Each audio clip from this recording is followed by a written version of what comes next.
वंदे मातरम दोस्तों। चर्चा करेंगे एक महत्वपूर्ण टॉपिक की, भूतापीय ऊर्जा के संदर्भ में। यह एक नई पहल है लेकिन विचार पुराना है। हाल ही में ओएनजीसी ने लद्दाख की फुगा घाटी में जियोथर्मल ऊर्जा से बिजली बनाने की एक नई पहल की है। तो फुगा घाटी कहाँ स्थित है? हमारे लद्दाख क्षेत्र में स्थित है। जो जियोथर्मल एनर्जी होती है वास्तव में क्या होती है? जियोथर्मल, जियो मतलब धरती, थर्मल मतलब ऊर्जा। ऐसी ऊर्जा जो कि धरती के अंदर से निकलती है।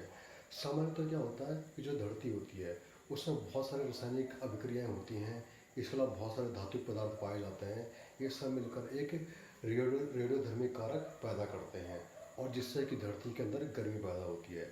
इसी गर्मी, इसी ताप का सदुपयोग करने के संदर्भ में एक विचार प्रस्तुत किया गया है जिससे कि विद्युत ऊर्जा बनाने का प्रयास किया गया है। कुछ इस तरह से हम डायग्राम के माध्यम से समझ सकते हैं वास्तविक स्थिति को। ये देखिए आप, ये धरती है, धरती के नीचे हम पानी को डालेंगे तो फिर यहाँ पर रेडियोधर्मी कारकों से यह पानी गर्म होगा, इसको यहाँ से अपलिफ्ट करके उठाया जाएगा। इस पानी से जो भाप निकलेगी, अगर पानी कम गर्म है तो इसको और अधिक गर्म किया जाएगा और यदि पर्याप्त गर्म है तो इसको फिर इस भाप को भेजा जाएगा टरबाइन में। फिर टरबाइन घूमेगी, एक चुंबकीय क्षेत्र पैदा करेगी।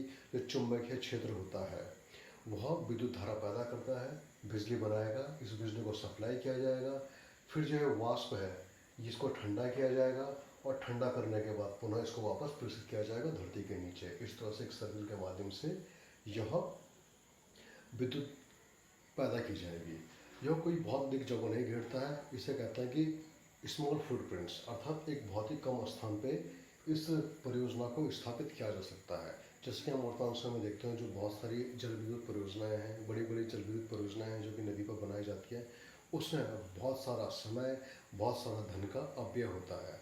और वर्तमान समय में बहुत अधिक रिसर्च किए गए हैं जो कि बता रहे हैं कि जल विद्युत परियोजनाएं वो जो बन रही हैं वो वास्तव में दीर्घकाल के लिए बहुत अधिक नुकसानदेह हैं, मानवों के लिए भी और खुद नदी के लिए भी, नदी के जलीय जीवों के लिए भी हानिकारक है। लद्दाख के पोगा घाटी में ओएनजीसी की स्थापना करेगा। यहाँ पर हमें पोगा घाटी के क्षेत्र में बहुत ही हॉट स्प्रिंग देखने को मिलते हैं। हॉट स्प्रिंग का अर्थ होता है गर्म जल के स्रोते। इनमें कि सल्फर की अधिकता पाई जाती है और यदि हम इनसे नहाते हैं इन गर्म जल के स्रोतों से तो सल्फर की अधिकता होने के कारण जो बहुत सारी त्वचा संबंधी बीमारियां हैं वो भी इससे दूर हो सकती हैं। ये दुनिया की सबसे ऊंची परियोजनाओं से एक है। अब इसका लाभ क्या देखते हैं हम? इससे पर्यावरण को कोई भी नुकसान नहीं होता है, अर्थात यह क्लीन एनर्जी, स्वच्छ ऊर्जा का एक उदाहरण है।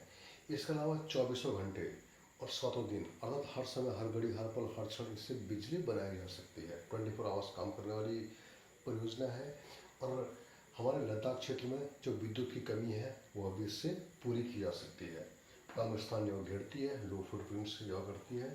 स्थिति हम देखें भारत के संदर्भ में तो भारत में वर्तमान समय में जो भूतापीय ऊर्जा है उससे 10,000 मेगावाट बिजली पैदा की जा सकती है।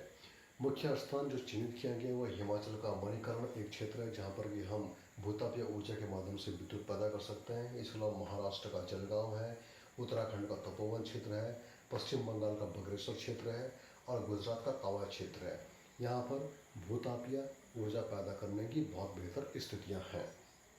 विश्व में यदि हम देखें तो अमेरिका इस मामले में सबसे आगे है। अमेरिका का जो अलास्का क्षेत्र है उसको 10,000 धूम्र की घाटी, 10,000 फ्यूम्स भी कहते हैं क्योंकि यहाँ पर बहुत ही गर्म जल के स्रोत पाए जाते हैं। संभावना सबसे अधिक है। इसके बाद आता है इंडोनेशिया, इसके बाद आता है फिलीपींस, फिर टर्की और अंततः न्यूजीलैंड। यदि हम ओएनजीसी की बात करें तो ONGC, oil and natural gas corporation, यह वर्तमान समय लद्दाख के पोगा घाटी में जियोथर्मल एनर्जी पे काम कर रहा है। इसकी स्थापना वर्ष 1955 में की गई थी, पंडित जवाहरलाल नेहरू के द्वारा की गई थी और वर्तमान समय में इसको महारत्न का दर्जा प्राप्त है। तो परीक्षा की दृष्टि से बहुत ही महत्वपूर्ण टॉपिक है। वंदे मातरम।